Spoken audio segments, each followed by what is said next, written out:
I'm priming my mom's face with this Dior Skin color correcting primer. It's super hydrating and nourishing for more mature skin, so I thought this would be a good option for her. And then for foundation, I'm using this one by Clarins. It's a cushion foundation, so it's super hydrating and nourishing for mature skin again. This is going to be very light coverage. It's buildable, but it's good for more mature skin because she doesn't need a lot of coverage. She doesn't need something that's cakey or super heavy, so it's very lightweight. And I'm applying it with a Real Techniques kabuki brush. Next, I am priming her under eye area. I'm using a peach color corrector by Becca. This is just going to enhance her concealer and cover any dark circles and help brighten her under eye area. And now I'm applying concealer on top of that eye brightener. I'm using the Tarte Shape Tape. This is a great lightweight but full coverage concealer. It's going to stay put and cover any dark circles she has. It's very pigmented, so I'm first dipping my brush onto the wand and picking up products because you don't want to apply too much, especially on more mature skin, because it can just look too heavy too quickly. And then I'm contouring a little. I'm using the Fenty contour stick just to warm up a little of her face and chisel out her cheekbones a little. And now I'm setting her face with the Becca loose blurring powder. This is super hydrating, which is great for mature skin. You don't want to dry out the skin. You know, older skin can have lost elasticity and it can just be more dry. So you want a very hydrating powder, but this also will suck up any excess moisture and mattify her skin a little bit as well. And then I'm using the Charlotte Tilbury bronzer to bronze up her face a little.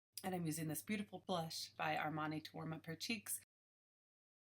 Now I'm just defining her brows a little more because I'm about to apply eyeshadow, so this will just help her eyebrows appear on her face a little more. I'm not going too drastic with it at all. And I'm not changing the shape of her brows. I'm just staying true to her natural shape and just filling the hairs in a little more, darkening them a little more. And now I'm priming her eyelids. I'm just using the same Tarte Shape Tape concealer, and this is just a great base for eyeshadow. It's going to help enhance eyeshadows and help them stick a little more. It's always good to set your wet cream base with an eyeshadow. This will help following eyeshadow pigments to glide on more smoothly and not look streaky. So I just used a white bone colored shade to set the shadow. So first I'm taking this beautiful pink shimmer color. I'm just applying it to the inner part of her eye. This is going to help brighten her eyes and help them look a little more awake, lifted. You don't want any dark shadows in the center of your eye because that can cast dark shadows. And then to start carving out her eyelid, I'm taking a light cool toned tan shade and I'm just applying it in the outer third of her eyelid and just going back and forth in like an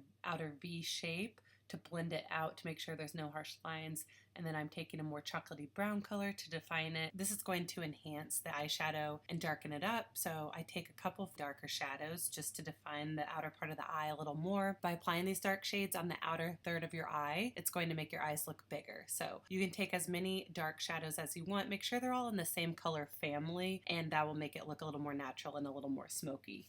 And lastly, I take this beautiful cherry chocolate brown color, the pinkish reddish undertone. This is great for mature skins. Reds and purples especially are beautiful for mature skin. It's just a very mature, sexy color, and it's great for the outer part of the eye to really enhance her eyes and define her eyes. If you don't have a crease, you can create one. So to carve out your eyelid, just go in the center part of your eye between your lashes and your eyebrows. That's where a crease naturally falls. So you can just go back and forth and windshield wiper motions with a tan shade, and it will start creating a crease and carving out your eyelid. And then lastly, I top it off with that same pink shimmer shade. It's good to mix matte and shimmers. This will give you a little more youth and life. I just think it's a very youthful look. You want to be careful with shimmers. You don't want to go too heavy-handed because it can enhance wrinkles and any texture you may have on your eyes. So if that's the case for you, just try to keep it in the inner part of your eye, or maybe just right on your lid a little, and not go too high above the crease.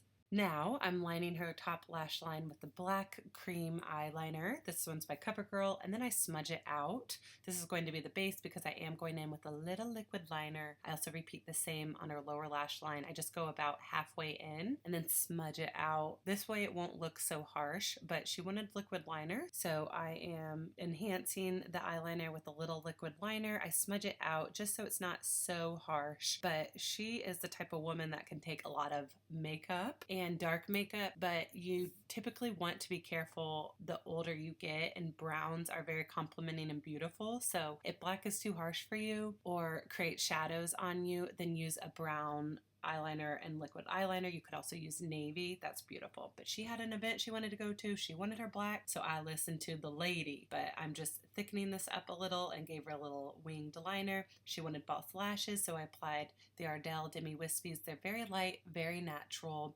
Individual lashes are a great alternative if you don't have a lot of lashes and you just want a little something, then you can go in with a couple individual lashes, but she wanted the strip lashes. And lastly, I'm topping her off with this beautiful red lipstick by Estee Lauder. This woman lives for her red lipstick, so I had to honor the lady. Here's the final look. I think she was very pleased and she looks very beautiful. So thank you guys for watching, and I hope that you guys have a great day.